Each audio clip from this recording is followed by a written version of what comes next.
All right, so we're going to get started now. Gotta log into my thing here. So hello everyone, my name is Erin D. Richard and I am the Curator Supervisor at the Oil Museum of Canada. And I'm going to be your moderator today for Living Now and Looking Back, Spanish Flu in Sarnia-Lambton, which is being presented by members of the Heritage Sarnia-Lambton Museum Network. And I want to start off by saying a big thank you to everyone joining us and to our amazing panelists for sharing their knowledge with us today. I hope you're all staying safe and healthy in these unprecedented times, and we appreciate you taking a moment from your day to spend just a little bit more screen time with us. If you've not done one of these webinars before, I'll just take a moment to explain how you participate. So you will see some of the slides on your screen and the videos of the presenters. If you have a question for any of the panelists, feel free to use the Q&A button at the bottom of your screen to type it out.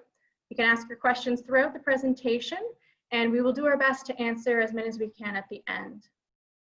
So this webinar is being recorded today, and it will be available to view afterwards. It will run about an hour long, and we hope to, and I will be introducing each presenter as we go. We'll finish with some quick announcements and then we'll be wrapping up around 5 p.m. So let's begin. First, we have Dana Thorne. So Dana is the Curator Supervisor at Lambton Heritage Museum. She previously worked as archivist at the Lambton County Archives. Go ahead, Dana. Great. Thank you, Erin. Good afternoon. I'm really pleased to be here today digitally with so many of my museum colleagues. I'm going to start by providing you with some background on the Spanish flu before some of our other speakers look at its impact specifically in Lambton County. So going a bit farther back in history, the world's been affected by significant diseases at other points in the past. The most famous example probably being the bubonic plague, which killed, they estimate, 50 million people in the 1300s and continuing cycles for centuries after that. Other deadly diseases that have had significant loss of life and consequences include smallpox, typhus, and cholera. It was actually research into cholera outbreaks in London, England in 1854 that helped the world begin understanding the spread of diseases a bit better. A young doctor named John Snow mapped the addresses of cholera victims in one West End neighborhood in London, and he realized that the people who were dying and the people who were getting sick were all taking their water from one particular well. And this well was located beside a privy and was being contaminated by human waste. So this was what was making everybody sick. City officials shut down access to that well, and in doing so, introduced new controls to help protect people from getting sick. Another question that I want to address is why the disease is called Spanish flu, or also Spanish lady, as it's sometimes called.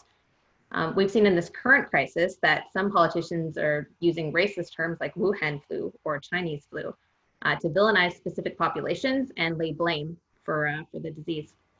Many historians have been getting away from the term Spanish flu due to concerns that it has negative connotations, and they've started to use terms like 1918 influenza. The origins of the term Spanish flu actually don't have anything to do with the disease starting in Spain, because that's not where it started. One theory on why this term developed is because Spain was actually neutral during the First World War. So a lot of the newspaper coverage that was happening in Spain in 1918 actually focused on the influenza rather than the war itself. And interestingly, the Spanish actually referred to it as the French flu because they believed that the disease was coming to Spain from France. So how did Spanish flu spread in Canada? One theory is that many soldiers that were returning to Canada by boat brought back the Spanish flu, where it spread among key transportation networks like railways and roads. I think the flu's emergence in 1918 also affects the way that it's been remembered. Public memory, when you look back to that time period, really focuses on the First World War as opposed to this catastrophe that happened on the heels of that global conflict. In terms of numbers, about 20 million people died in the First World War, but death figures from the Spanish flu are between 50 million and 100 million people. This significant loss of life might be better remembered if it hadn't happened on the heels of this horrible global war. I think it's worth talking about the death figures of the Spanish flu in a bit more detail. In doing my research, I saw a lot of sources that were saying deaths were between 20 million and 50 million, and then other sources that were giving figures of up to 100 million. I think there's a few reasons for these discrepancies. The overwhelming number of deaths that were happening, many of them weren't recorded, possibly by overwhelmed or understaffed health authorities. For the deaths that were recorded, physicians sometimes listed the cause of death as influenza, but you'll also see physicians listing causes of deaths like pneumonia or bronchitis. This can make the number of influenza cases appear smaller, despite the fact that many of these individuals probably did have the Spanish flu. In Canada, it's estimated that roughly 30,000 to 50,000 people died. Ontario alone had over 300,000 cases of Spanish flu and nearly 10,000 deaths. Waves of the disease lasted between 1918 to 1920, but a lot of the deaths took place from mid-1918 to early 1919. Spanish flu came fast, spread aggressively, and killed a lot of people very quickly. The last issue I'd like to talk about is the demographics of people who were affected by the disease. One of the hardest hit demographics was actually 20 to 40-year-olds. So this is in sharp contrast to COVID-19, which we've seen affecting a lot of our senior citizens. The phenomenon is known as a W-shaped mortality figure, since we see many deaths in the very young, the very old, and then kind of a peak in the middle of the W, where people of around 30 years of age were also dying. Like everything else I talked about today, there's competing theories on why that was the case for Spanish flu. One argument is that 20 to 40-year-olds were not exposed to an earlier strain of influenza that swept the world in about 1890, so their immune systems weren't primed for the fight against Spanish flu. I'd like to close my section with a quote from Albert Camus' novel La Peste, and he writes, "But what are 100 million deaths? Since a dead man has no substance, unless one has actually seen him dead, 100 million corpses broadcast through history are no more than a puff of smoke in the imagination." Thanks. All right, thanks, Dana. I like that quote. Next, we have Nicole Aslos, who is the current archivist at the Lambton County Archives. Previous to this, Nicole was the curator of the Museum of Archaeology for 5 years, where she oversaw both online and in-house exhibition development and managed archaeological and ethnographic collections. Her educational background includes an honors degree in classical archaeology with a minor in ancient languages, postgraduate certificate in museum and gallery studies, and certificates in both creative writing and project management.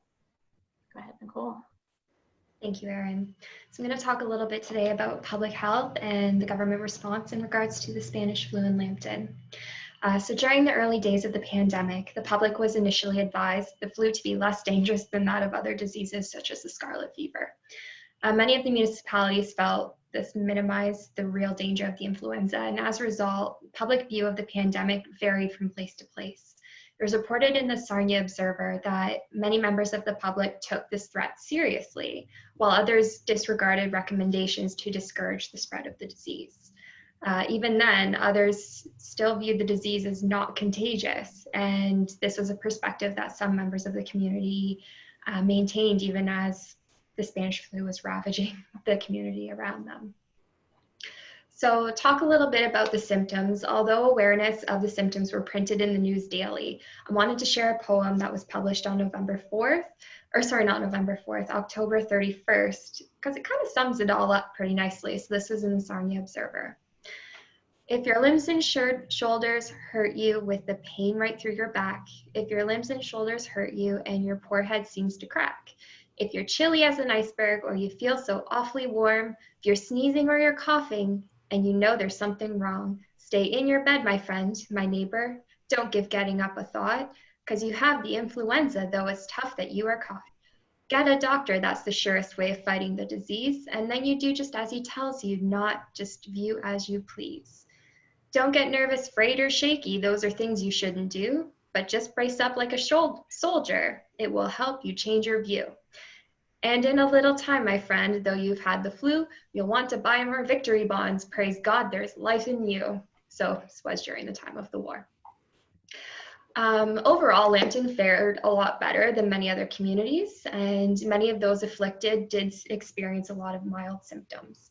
It wasn't until October 11th that the Sarnia Observer had reported the first Spanish flu death, a 24-year-old man by the name of Richard Hammett from Sarnia. By the next day, recommendations were made to the municipal government and public health to shut down all manner of public gatherings. So up until this point, local churches, schools, public institutions seem to remain open. And there are also suggestions from the public, keep in mind these were suggestions, that additional measures were to be put in place, such as creating signs with flu, massive letters to be put on the doors of homes afflicted, and then other such as no outside visitors and things like that were also raised. Interestingly enough, when public institutions did close under government order on the 13th, libraries did remain open, but only until 5 days after there was concerns raised by the community of books transferring between the hundreds of daily visitors that were visiting the library, and the risk from social gathering in the evenings when people commune to sit and socialize and read within the library. So it's now that I'll note that even though these institutions were closing, ads were still being published in the newspaper for social events such as community dances and school fairs and things like that. And the dances did go through. There was the third dance of the year that was met with great success amidst all the Spanish flu. So on October 16th, a day before the libraries were shut down, so they were shut down about 5 days after everything else was, Lambton saw a surge of reported new cases and Sarnia saw its second reported death. This was a 60-year-old Mrs. Thomas Holmes. And I say it's reported because not all the medics at the time were submitting their reports, so it's tough to say, like Dana said, the whole breadth of cases going on at the time. It was difficult to track a lot for public health to track these new cases. So what were they advising? In homes, it was advised to self-isolate, keep windows open, except for during the rain, take medicine to open up the bowels and clean the kidneys, eat nourishing food and stay in bed, and not let anyone else stay in that bed with you. For caregivers, gauze masks were provided by the Red Cross, so you were always to wear those. You could even make one yourself. And anytime you took it off, you had to boil it or wash it.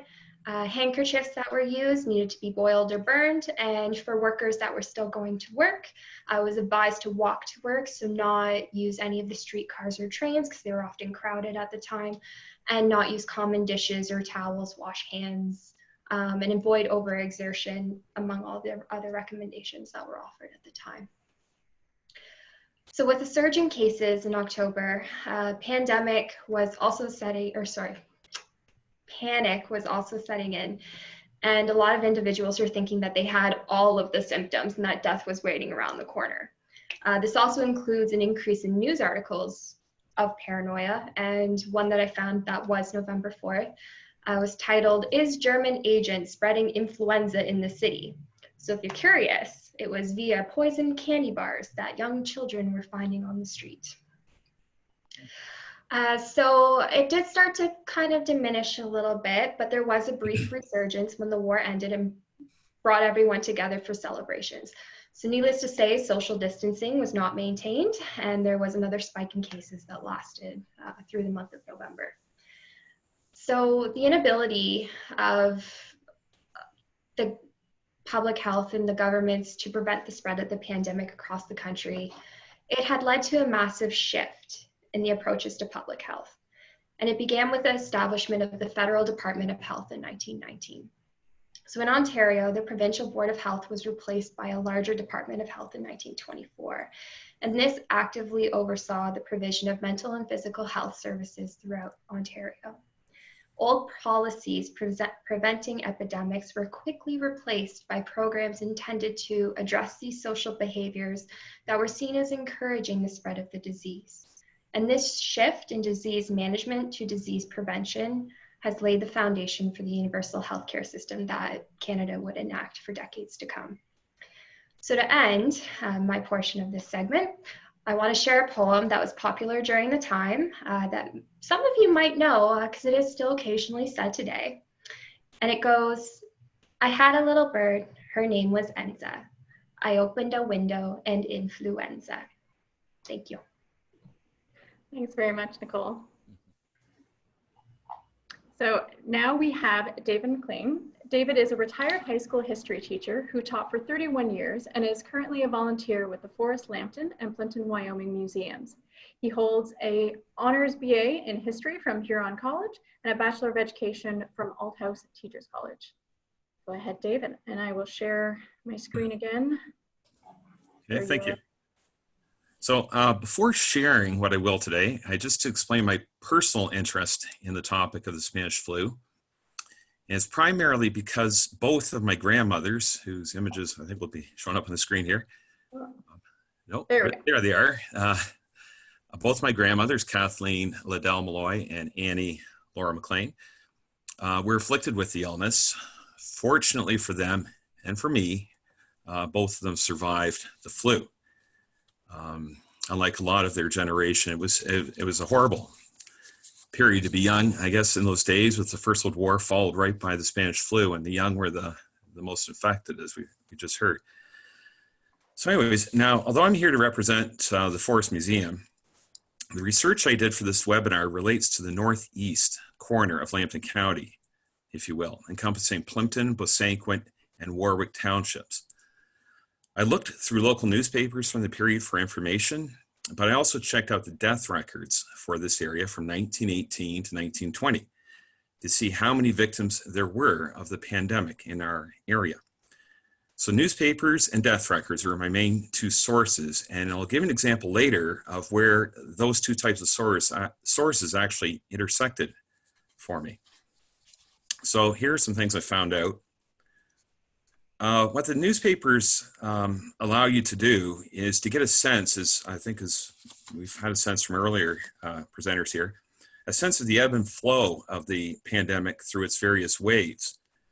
Obituaries of the victims do state influenza as the cause of death, and there are numerous reports on the pandemic, as well as warnings from the editors and local authorities. According to the Forest Free Press, it was late in October, just a couple of weeks before the war ended, that the local Board of Health realized that they needed to take action.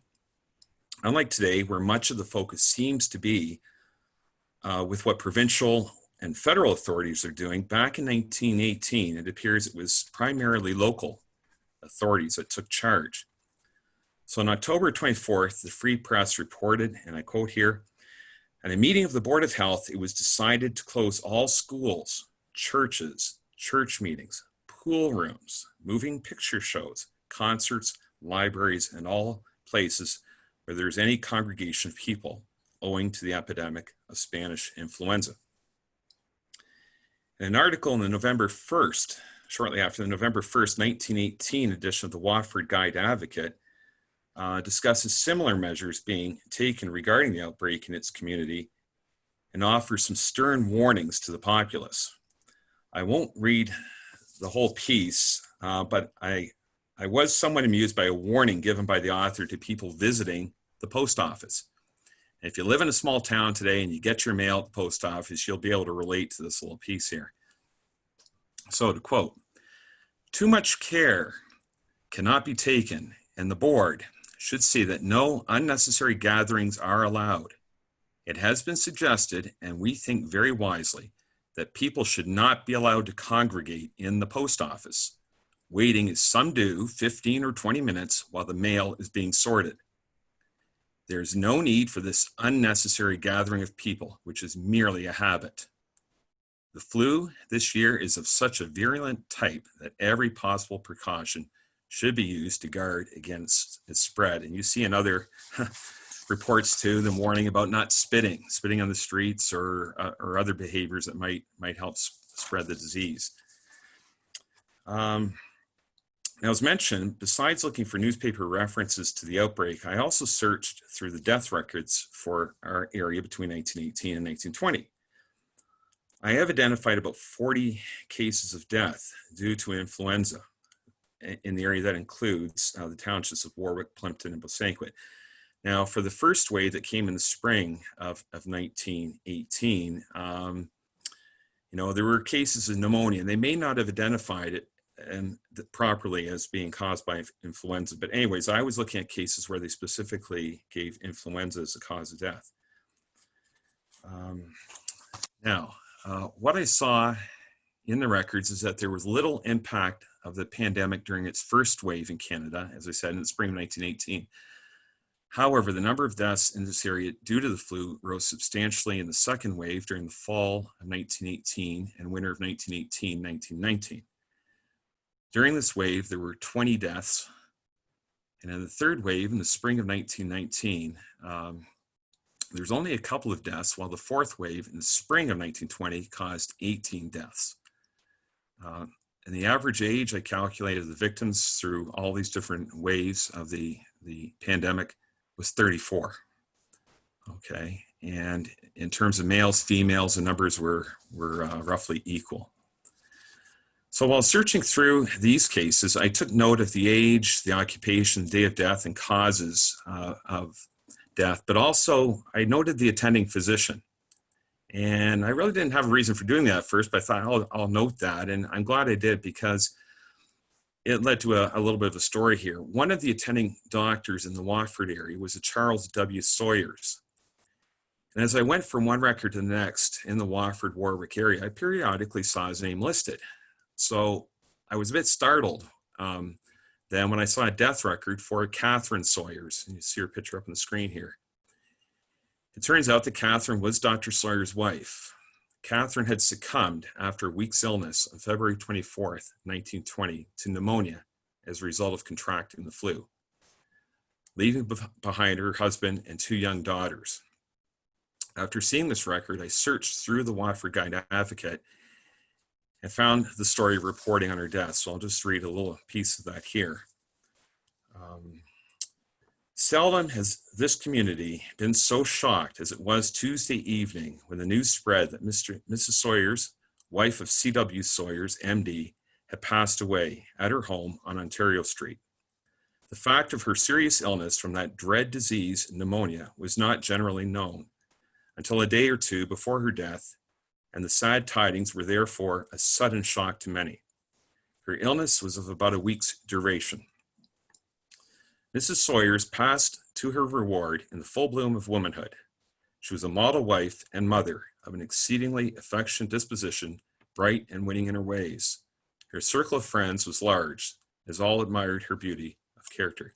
And I think that brief little story there speaks to, the nature of this influenza and the impact on families and young families here. And just to finish off here, just to add a little bit more to that story, despite their mother's tragically shortened life, Ruth and Edith, the daughters, went on to live long lives. Edith passed away in 2009 at age 93, and Ruth, that you see pictured here, just passed away last year in Whitby at age 105. So that's a summary of what I discovered about the local impact of the Spanish flu, and I hope to actually do a little bit more research just to find out what else I can about its effects in our area. So thank you. Great, thanks, David. Definitely long lives there. So next up, we have Kalin Shepley. Kalin is a former summer student and volunteer with Sandburg Museum and has been the museum's curator since September 2017. She graduated from the University of Waterloo with a Bachelor of Arts in French Studies and a double major in Applied Language Studies and International Studies with a focus in history. Her favorite part of her job is working with historical documents in the archives, sharing Sambra's history with the patrons, and exploring the collection. Fluent in French and Spanish, Kalin enjoys learning languages, reading, and listening to nearly anything history-related, photography, and Harry Potter. Go ahead, Kalin. Okay. So I'll be focusing on the southern end of the county, specifically Sombra and Moore townships, with some information about Don and Wallaceburg in northern Kent County. I'd like to start with a quote from an account that was sent to me from Dave Pattenden. It was an account from his grandmother, who was born and lived in Courtright. She was born in 1901. So this is her account of the Spanish flu pandemic. It says, "The war finally ended in 1918, much to everyone's joy. The flu epidemic was the next disaster which struck, killing many people worldwide. I remember being in bed for a week, full of aches and pains, and during the week, there were 3 deaths in our small village. Fortunately, we had no deaths from it in our family." But you can see that it was quite a scary time in the community, first the war and then the pandemic. So accessing our records right now is a bit limited. So I use the cemetery records from the Sambra and Moore Township that are available in our archives and cross-reference them with Ontario death records where available. I was able to confirm a small number of flu victims, but I'm certain that there were many more locally. In most cases, pneumonia was listed as the cause of death, sometimes influenza with secondary pneumonia. On the death records, it's listed how long the person was afflicted with the illness. Excuse me. And the cause of death. And it seems like most victims had the flu between 1 day and 2 weeks, and on average had pneumonia for about 4 days. Quite a few people were also listed as dying of bronchitis during the peak of the epidemic, so it's possible that they had been suffering from the flu as well, as the others had previously mentioned. Using only the 27 cases that I could confirm locally, Beecher, Sambra, and Port Lambton seem to have had a wave in late October, November, and into December 1918, with possibly one case in Port Lambton in the late summer. And then there was another spike of cases in Sambra and Wilkes-Barre in March of 1919.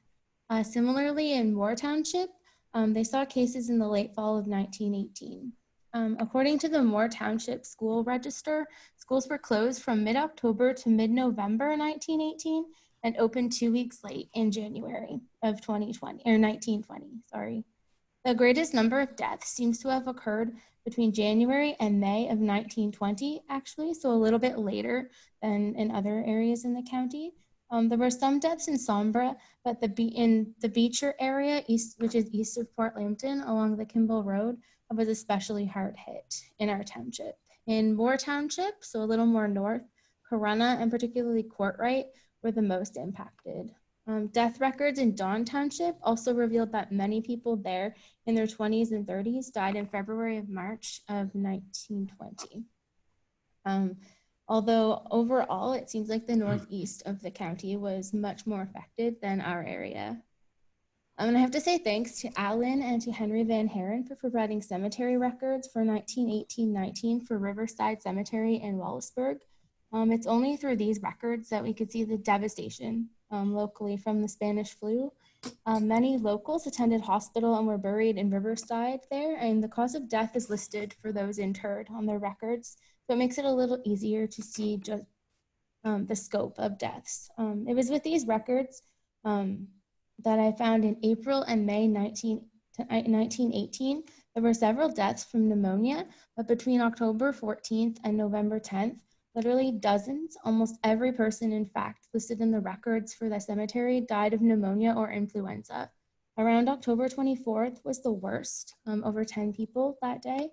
And you could see that the trend for deaths was for children under 4, mostly under 2, and then people aged 20 to 50, with a couple over 70. So it was very devastating for the whole community. I also have to briefly mention Walpole Island. Unfortunately, most of the death records were very incomplete, missing names, ages, even cause of death at time. But I did find that there seemed to be quite a few deaths of very young people in December 1918, and one of them in our cemetery records we can confirm was a flu victim. There were also quite a few child deaths of typhoid and cholera there and in Wallaceburg at this time as well. So it really was a triple whammy of disease. One family lost their 10-year-old to typhoid and their 2-year-old to cholera within less than a year. And as Dana also mentioned, the W curve, that trend could be easily seen in Sambra and Moore Townships. But people between 20 and 50 made up nearly half of the confirmed victims, and the rest were split between those under 20 and over 70. And it seemed that the male-female demographic was about evenly split, with slightly more males in the confirmed deaths.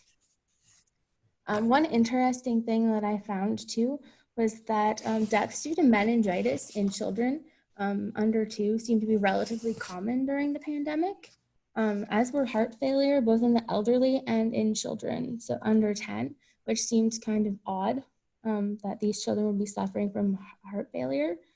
Tuberculosis and various other respiratory inflammations, as well as cerebral hemorrhaging, or bleeding of the brain seemed oddly common as well. Many adults in one section of the population, I think it was February to April of 1919, if they didn't die of influenza or pneumonia, they usually died of a brain hemorrhage for our area. So it was kind of an interesting fact. A bit of premature births or stillbirths were also unusually high. I did a bit of superficial research into this, and it seems that the influenza often exacerbates these conditions. They cause inflammation and can make conditions that you've already had, such as tuberculosis, or in some cases, people would have intestinal issues and it would cause these to become worse and kill them. Speaking of the meningitis, I did find one record of a 2-year-old boy in Petrolia. His name is David L. Saunders. He died of the flu with contributing spinal meningitis on February 25th, 1920. So the flu either exacerbated the meningitis or meningitis exacerbated the flu. Lastly, we're a border community here in Sombra, and Sombra and Fort Lambton both have ferry crossings to the US, and the communities were quite integrated at that time. So I looked into the records for St. Clair County, Michigan, right across the river, and I found that there was a spike in deaths in fall 1918, winter 1919, the same as here. And in fact, there was a 9% increase in deaths for that time compared to 1917.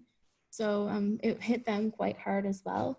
It makes you wonder that perhaps if the border had been closed, we might have been able to prevent the spread, like if we spread it there and they spread it here and such. So if that could have been a public health measure, that would have helped. But that is all for my part. Thank you very much, Kalin. So now let me introduce Glenn Stott. Glenn is a retired educator and amateur local historian who has a special interest in War of 1812 and early settlement. He has written numerous books on our local history, including a reflection on the local impacts of the War of 1812. Go ahead, Glenn. Okay, my focus is on the impact of the Spanish flu on First Nations in Lambton County. The First Nations have always suffered much from the diseases introduced by the early settlers from Europe, including things like smallpox, diphtheria, typhoid, cholera, and tuberculosis. So the Spanish flu was just one more thing that they had to deal with. Because of the current pandemic restrictions, I have not been able to make much contact with the First Nations in our area. So that is an area I need to work on. Much has been written about the First Nations in Lambton County. Authors such as David Plain, Peter Schwartz, Richard White, Tom King have written books, but they don't focus on the 1917-1922 period of the Spanish flu. So there's not much written about them. Jean Turnbull Alford, though, in her book Canada West, The Last Frontier, noted that the Sarnia Reserve had a significant drop in population, I believe from 200 people down to 160. So they lost 40 people in a very short time, and probably due to the flu. When one thinks that 25% to 30% of all eligible males from the First Nations reserves in Ontario and including Lambton County volunteered to enlist in the World War I, it's significant that they would have come back with probably some of those diseases. And as a result, even when they came back as heroes, they were not really well received by the rest of our society. The First Nations felt sort of a marginalization which took place after we lost any value we needed them. Once we used them, we've left them alone. The records from Kettle Point, Stony Point, and Sarnia reserves that were kept by the municipal clerks or government officials were spotty. Just a cursory examination of them, and Kalin suggested that. Causes of death were not often made. Often it was identified as a child without a name, or the person without any details about age or sex or anything. They were just filled out by the official with no input as to details that we need to make the record complete. So, in summary, much needs to be done to research the First Nations communities and the impact of Spanish flu on them within Lambton County. Thank you very much, Glenn. Next, we have Greg Stott. Greg currently teaches history at University College of the North out of Thompson, Manitoba. He grew up in Arkona and has published studies on Arkona, Port Franks, and Whittier. Go ahead, Greg, and I'll share my screen as well again.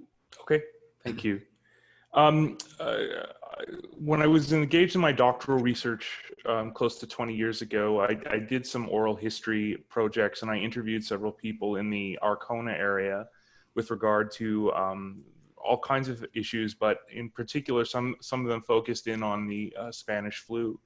And anecdotally, I was told by several people that Arkona's Dr. James Lawrence Huffman lost comparatively few patients to the Spanish flu because he prescribed keeping his patients warm and well hydrated. That's anecdotal, but people assured me that he apparently lost fewer patients than other doctors in the area who had different ways of combating the flu. And I mean, I don't think we should judge these people. They were trying to figure out how to cope with an unprecedented catastrophe, and were inventing things as they went along and trying to figure out what best practices would be. It's difficult to say when influenza first hit the area. The reality was, of course, and I think this has been hinted, people were preoccupied generally, of course, with the continuing war. And the war would, of course, end in November of 1918 to a great deal of relief, just as the flu was sort of starting to make major inroads. The first intimation that many people in the Arkona area had that there were serious consequences of the flu. I found local papers, et cetera, made mention of the fact that there was this growing concern about the flu. But they received news that a former Arkona-based physician by the name of Dr. J. Ewart Brown had died in Toronto after contracting the disease. So he was no longer living in the community, but this was something that was commented upon. I did find in the local newspapers, Arkona, of course, didn't have a paper at this time, but was covered by the Watford, Sarnia, and Forest papers. I did find a few diaries that were kept during the period. The reality was most of the diaries were fairly laconic. They didn't go into great detail, but occasionally they would make reference, so-and-so has the flu, or so-and-so died of the flu. The reality was by early October, the fact was that there were people in the community who seemed to be developing the influenza. And this was commented upon in the columns in the Forest Standard, the Watford Guide, and the Forest Free Press. The Arkona Baptist Church decided to cancel its regular midweek meeting on account of the, quote, prevailing epidemic in October, and soon orders were given that all churches and the schools in the village and in the surrounding area should also be closed for a period of 2 weeks. A commentator in the Forest Standard from Arkona explained that there were far too few cases in Arkona, and they believed that the idea of closing the schools was drastic and overblown. In fact, they argued that more children were suffering from the chicken pox than from the influenza. So there were naysayers during this period as well. However, once the epidemic took hold, the local papers were flooded with various claims and endorsements on how to combat the disease. There were all kinds of potential cures put forward. One doctor, simply described as Dr. Williams, described everyone should take his famous pink pills, and they were a ticket to warding off the disease. Another company proffered ads in the Arkona area for fruitatives and described them as, quote, the wonderful fruit medicine which gives the power to resist this disease, unquote. The other factor was someone wrote an article that suggested that people in northern Lambton County were well placed because they had the great expanse of Lake Huron and the refreshing breezes that came from it, which would dispel any contagion. Of course, unfortunately, that was not true. At the very end of October, the people of Arkona were deeply saddened and probably troubled to hear the death of 22-year-old Doris Benedict. She was an Arkona-born woman who had trained at Sarnia General Hospital as a nurse, so she would have been one of the frontline workers. They weren't described in those terms at that period, but she died of the influenza in Sarnia at the very end of October. She'd only suffered from the disease for approximately 4 days. So this would have sent shockwaves, and then increasingly, if you look at the death records, Arkona was starting to see people in the community and the surrounding area. Other cases became reported in the newspaper, and various people died. The numbers of people dying seemed to increase in 1919, early 1919. At 2 a.m. on January the 6th, 1919, Albert Melon died from the influenza and subsequent complications. He was 54 years of age. 13 days later, 39-year-old Marjorie McNabb Hall succumbed to, quote, epidemic influenza, which she had fought for 10 days.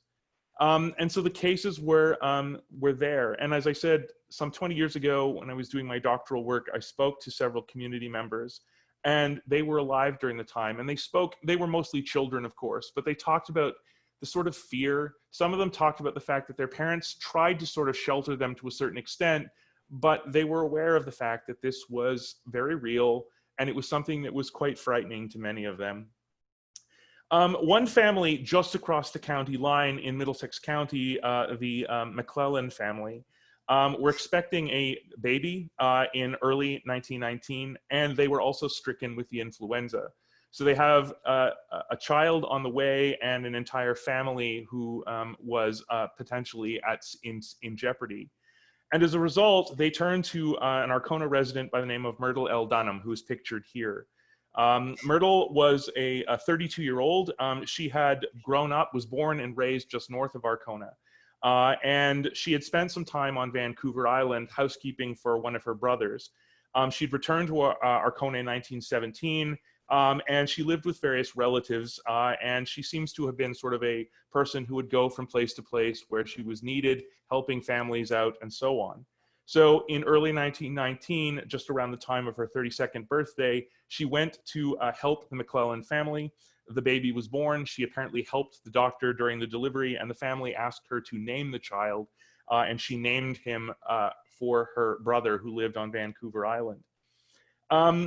One of her nieces vividly recalled in the middle of the night, one of her uncles showed up at Arkona with his horse and cutter and came for her mother, who was Myrtle's older sister, and explained that Myrtle had developed the flu and help was needed.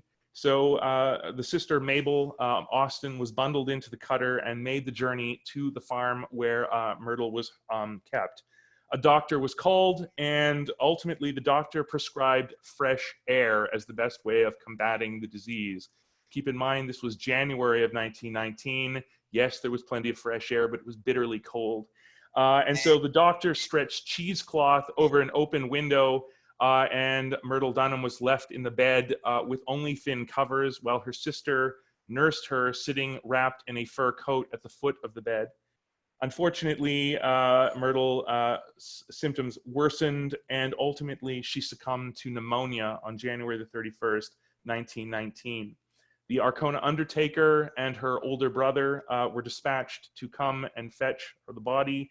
And one of Myrtle's nieces explained that her father, who was the brother who went, said it nearly broke his heart. He had to carry his sister's body in his arms down the stairs to the waiting casket that was in the sleigh that brought them.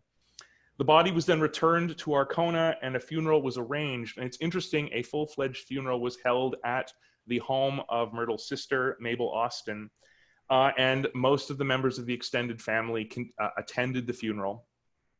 The excuse was used that the Austins had a square hallway and it was difficult to maneuver a casket into the parlor where the service was held.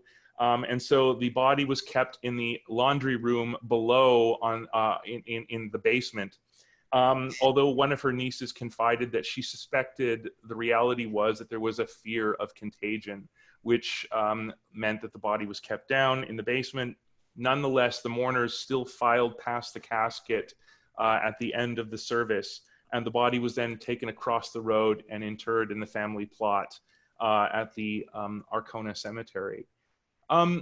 And as I said, I could go on and talk about more things. The one thing that I have to say that struck me when I was doing this research, I was interested, fascinated by these stories and so on. And I remember realizing that even though it had been so close to 80 years at that point ahead, when people such as Miss Dunham and so on had died, some of the people, obviously, this was crushing. These were real people. They had died. And I felt terrible because they started to actually cry about this.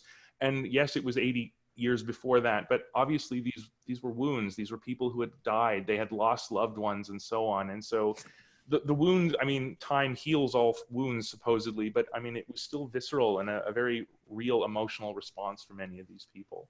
So that's effectively all I have to say at this stage. But in a small community, there were many, many people who were affected directly or indirectly. Thanks, Greg.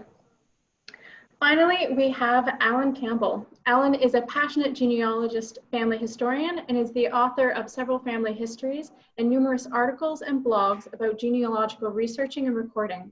Presently, he edits the newsletter of Lambton Lifeline, as well as the Lambton County branch of the Ontario Genealogical Society, Ontario Ancestors, and Alan is also an ambassador for Ontario Ancestors. Go ahead, Alan. Thank you. Being a resident of Sarnia, I decided to focus on Sarnia, and the first place I went was the official death records for the month of October. And as was noted earlier by Nicole, the first death was roughly the 10th and through to about the 31st. So the stats were interesting. But history being the way it is, the way it's recorded, I wasn't absolutely certain that all of these deaths were related to Spanish influenza. There were two doctors who recorded the deaths. The one doctor specified that it was the Spanish flu that started, was the first thing, then led into pneumonia, where the other doctor strictly recorded them as pneumonia. So whether or not he was just ignoring the fact of what came first, I'm not sure. Anyway, I found 16 deaths.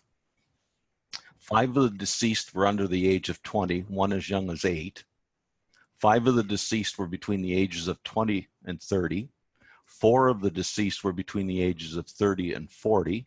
2 of the deceased were over the age of 60 and, as was noted earlier, presenting with heart issues already. But it's interesting that it crossed the spectrum of age groups. Nicole mentioned Richard, who died early. 4 days later, his brother died as well. So families were hit hard in some cases, not just one death in the family. Of the 16, 5 were male, 11 were female. 6 of the deceased, which included 2 women, were employed outside the home: a laborer, a bricklayer, a bookkeeper, a boilermaker, a brakeman for the Grand Trunk Railway, and, as already noted, a nurse, Doris Benedict. So interesting that,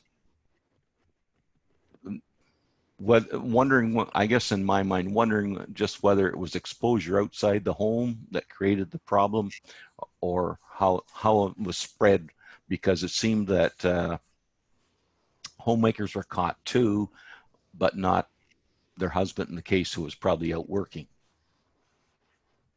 This was a second wave of the influenza pandemic that had struck, and I found an article published October 17th, 1918, entitled "Flu Keeps the Druggists Busy."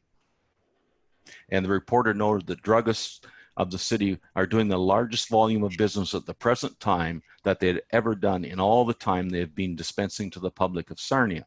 Their stocks are depleted in many instances, and it is practically impossible to get new stocks, owing to the fact that shipping and packing departments of the large wholesale houses of Toronto are tied up through the epidemic of flu that is raging in that city, the staffs of these houses being practically shot to pieces through the ravages of the disease on their ranks. So I'm not sure whether it was a run on things like there was a run on toilet paper in 2020, but there was definitely a run. He also noted, last night the city drugstores were cleaned out of whiskey and other lines of booze, although they expected a replenishment of their stocks today.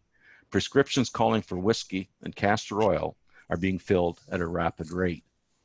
Some of the people in the city of Sarnia were happy in 2020 that the sale of alcohol was considered an essential service. In 1918, due to prohibition legislation enacted as part of the War Measures Act, the only ways to purchase alcohol legally was with a doctor's prescription or illegally from a bootlegger.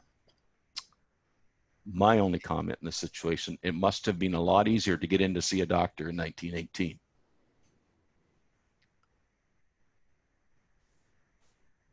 All right. So thanks, Alan. No, I'm not done yet. Oh, I'm sorry. I just took a breath. Interesting that the lack of communication that was noted, Premier Ford noted that he wasn't hearing from the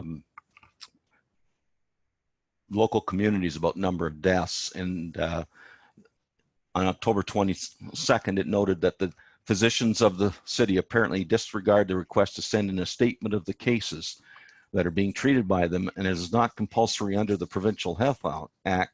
The disease increases and the medical officer of health is unable to furnish the press with the exact number. The other thing I noted was that the community was very involved in this because a lot of people who were ill stayed at home, and nurses or similar would go into the house as opposed to them being in the hospital, although the hospital eventually filled. The ladies of the local council of women, along with Dr. Logie, medical officer of health, and Robert Paul, chairman of the local board of health, met to hear a report re the establishment of a temporary hospital in Sarnia on October 22nd. And after hearing the report, the ladies voted to lease the Neville home on London Road for the purpose of setting up and equipping a temporary hospital as needed. At that meeting was Dr. Duff, the medical officer of the Port of Health for Port Huron. This is interesting, considering the situation that Port Huron is going through at the present time, or Michigan. He noted that even though some of the citizens of Port Huron wanted the ferry service closed down, he saw no reason for such a procedure. He stated that as yet, there were less than 50 cases in Port Huron, and the authorities were doing all they can to combat the disease. He had not ordered the schools closed, being of the opinion that he could keep the children under supervision better at the schools than if they were running at large. And that last is an interesting comment, and also an interesting comment on social distancing. In the same way that retired nurses and others with experience are filling the gaps right now in our healthcare system, the reporter noted that quite a number of the members of the St. John's ambulance classes had volunteered the services and already had gone on cases. These VAD workers, now known as Sisters of Service or SCS workers, are assisting materially in the care of the sick. But it's interesting that at that time, there was a comment made that the influenza situation was, as a whole, was reasonably satisfactory. And if there was cooperation and people remained away from the infected homes, the disease should soon be under control. Interestingly, the October 24th issue of the Sarnia Canadian Observer contained a plea from the Bell Telephone Company of Canada. The staff of operators, remember they were needed due to the technology at the time, was depleted by the epidemic. Because of the increase in calls due to the pandemic, the company asked that subscribers use their telephone only when absolutely necessary. And I thought, can you just imagine asking people to curtail their telephone access today, 2020? And the same kind of situation that we have now, where people are taking this pandemic seriously and others don't seem to be. The reporter noted on October 26th, many of our citizens are disinfecting their homes and taking other steps to minimize the disease, but others are showing an apparent indifference that cannot but have a bad effect. So on the 30th of October, the Sarnia Canadian Observer reported 44 new cases. And he also know that precaution should be the watchword in every home and store and office and institution in the city. In several cities, the ban has been lifted and churches, schools, theaters, etc. have been reopened, but it is not yet thought to be advisable to remove the ban in this city. And that intended to be a very accurate statement, because I went into the death records for November, and by the time I reached November 20th, there were 21 further deaths in the city of Sarnia. Now, at the time of the research, I did not collect any articles related to other retail establishments, so I'm not sure what happened to them in terms of being closed, or whether they were doing the pick it up at the door kind of situation that exists today. But then again, we were talking a time period that probably would have seen home canning of fruits, winter storage of root vegetables and fruits, and home baking. So it's quite possible that citizens of Sarnia might have been better prepared for isolation in terms of food. And that's where I'll bring it to an end. Now you're done. All right, perfect. Thank you very much, Alan. So now I'd like to invite Nicole and Kalin to talk about the current collecting efforts of Lambton County Archives and Sombra Museum. All right, I can start. So the Lambton County Archives and Sandburg Museum are collecting local stories from the community to talk about what's been going on and keep a record of our daily lives during this monumental time. Many of us during this time have found new ways of working, learning, and communicating, and we see kindness by caregivers, neighbors, and essential service providers while learning how important social distancing is at a time when our friends and family feel even more valuable to us. So we are experiencing history in the making, and this global pandemic has an impact that'll be felt for generations to come. So as we continue to adapt, we're in this position to preserve history as it happens. And this is powerful evidence that we can look back on as we as a society respond to the challenges we face.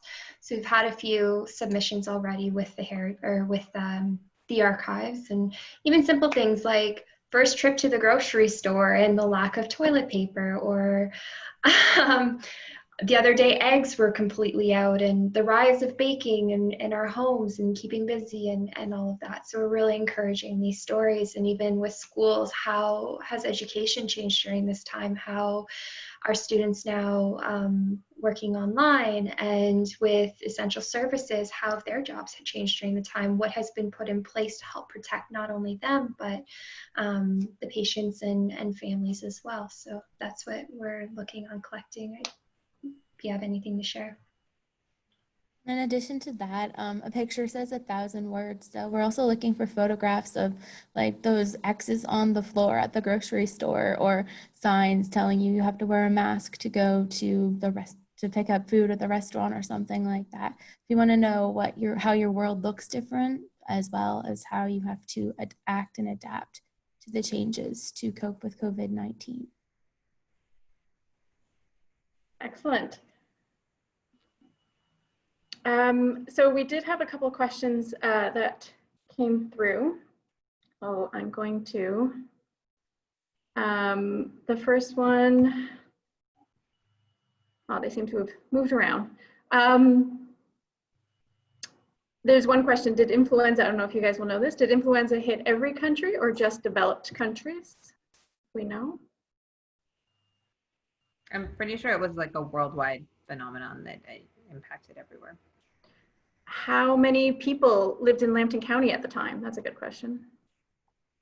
Do we know the population number? City of Sarnia was sitting at about 13,000 people. I can't speak for the rest of the county, but that gives you a rough idea.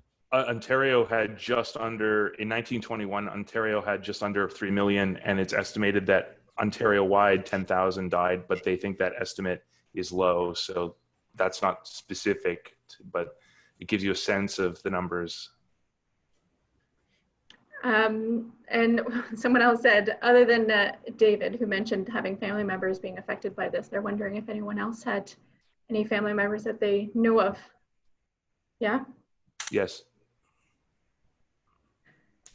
And I see in the comments that we have on the side here, some people mentioning members that had been affected, family members that had been affected by it. I think our first comment was, there's a comment as well that I wanted to mention here from Bertha Rose.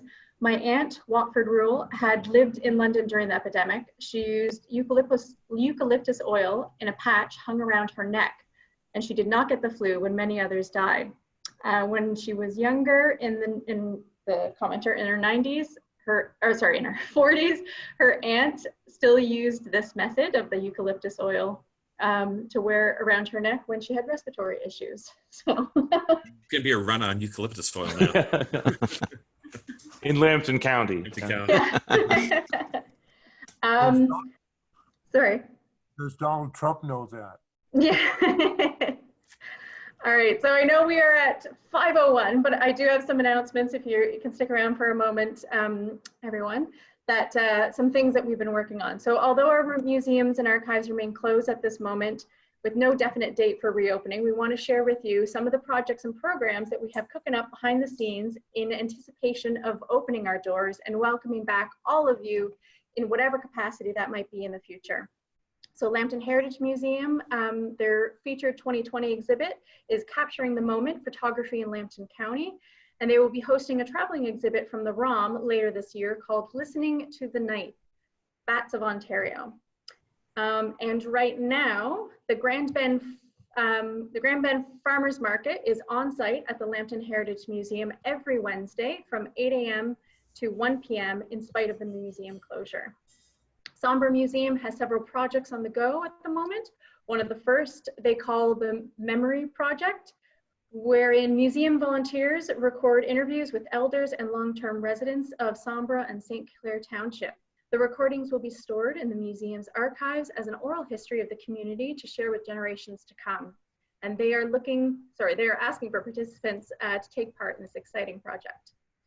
2020 marks the 200th anniversary for Port Lambton, and Sambra Museum, in conjunction with the Port Lambton 200 Committee, is planning a historical river trail story walk throughout the village of Port Lambton, highlighting the village of the past. So this event may be postponed until 2021 due to COVID-19. Added to the collection at the end of last season are 2 whimsical folk paintings of Sambra Village by well-known local artist Stan Norris, and they will be on display this season upon reopening. When it is safe to do so, Sambra Museum will be continuing with painting classes and monthly card making, and they hope to be able to host the lecture series again in 2021. The Forest Lambton Museum will be creating some online virtual tours of their museum, highlighting artifacts of special note. They will be digitizing as much of the collection as they can, particularly of photographs and the document collection. Continuing is their Your Collection page on their website. It is a virtual museum of artifacts owned by members of the public. They're also continuing to respond to research requests. The Plimpton, Wyoming Museum has recently completed an exhibit on the story of the Battle of the Atlantic and will soon be erecting a historical plaque in Wanstead of the Wanstead train wreck of 1902. The Oil Museum of Canada, National Historic Site, has recently been awarded a grant from the Judith and Norman Alex Foundation to help with a major renovation to improve the visitor experience. Plans include the development of new museum exhibits, interactive learning experiences, improved visitor amenities, interpretation, and signage. The foundation grant complements a capital investment made by the county, which will allow for several maintenance repairs to be completed on the 60-year-old facility. We hope to have renovations work starting in the fall. So on behalf of the Heritage Sarnia-Lambton, I want to thank all of you for continuing to support your local museums as we reopen. It is because of your continued support that we are able to conduct ongoing research and preserve our local history and stories of our communities. So that brings us to an end of our webinar, Living Now and Looking Back, Spanish Flu in Sarnia-Lambton. So thank you for joining us today, and I hope you enjoyed it. And have a great evening and stay safe out there. Bye, everyone. Bye. Bye. Thank you. Bye. Thank you.